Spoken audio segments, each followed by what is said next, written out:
This 78-year-old, extremely claustrophobic male patient was referred to me for endodontic treatment of tooth number 5. Gold crown on the tooth, as you can see, calcified canals. I don't need a CBCT, that's 1 and 2. Periapical lucency here, and patient had symptoms. So I knew that I needed to sedate him. I had sedated him before for another tooth also, and it worked out perfectly for him.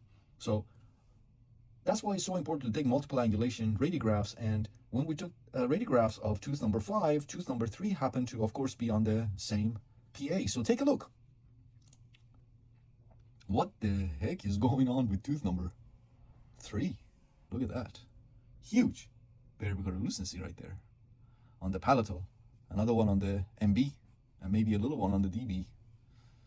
All right, so I told him, I said, when was this root canal done? And he said a few years ago, and sometimes it acts up. I'm like, acts up? Oh, okay, all right.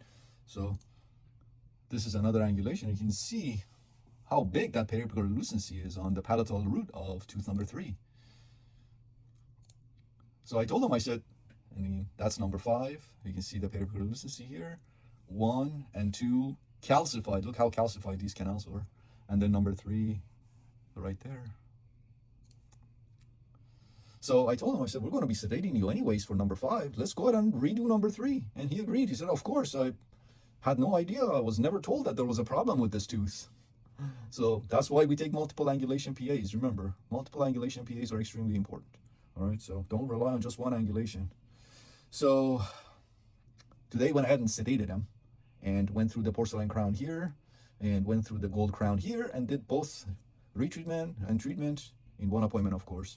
These were these plastic thermofill carriers, and I have a video showing how I removed them.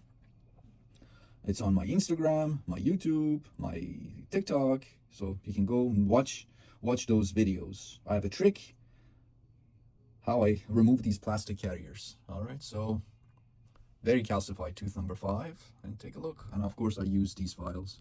For number 5, I use the easy SHAPER files, and for number 3, once I remove the plastic carriers, then I use the super FLEXI GOLD files. You can go to flexigodental.com to purchase them. Way, I already knew the apical diameter of the palatal canal would be 50 or more, so we knew that, so we had MTA ready to go for an MTA plug. The post-op of tooth number 3, and you can see how large this periapical lucency was associated with the MB root. I found a miss MB2, so MB1, MB2, as you can see, they joined. All right, so this is MTA. I placed that MTA plug. So this is all white MTA, WMTA, got a perch sealer. That's the DB. Look at that beautiful lateral right there too. So that is tooth number 3, retreat.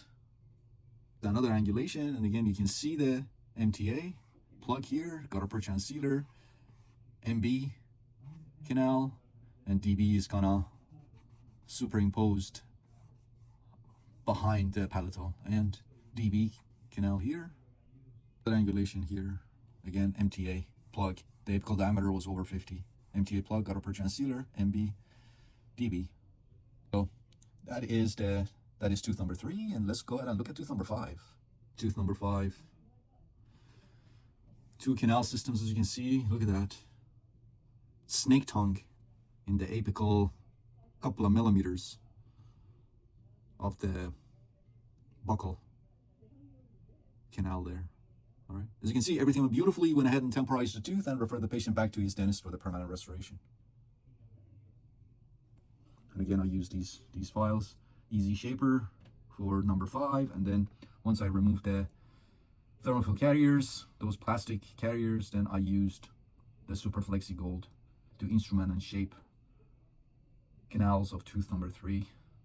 All right, so again, you can go to flexigodental.com to purchase them. All right, excellent.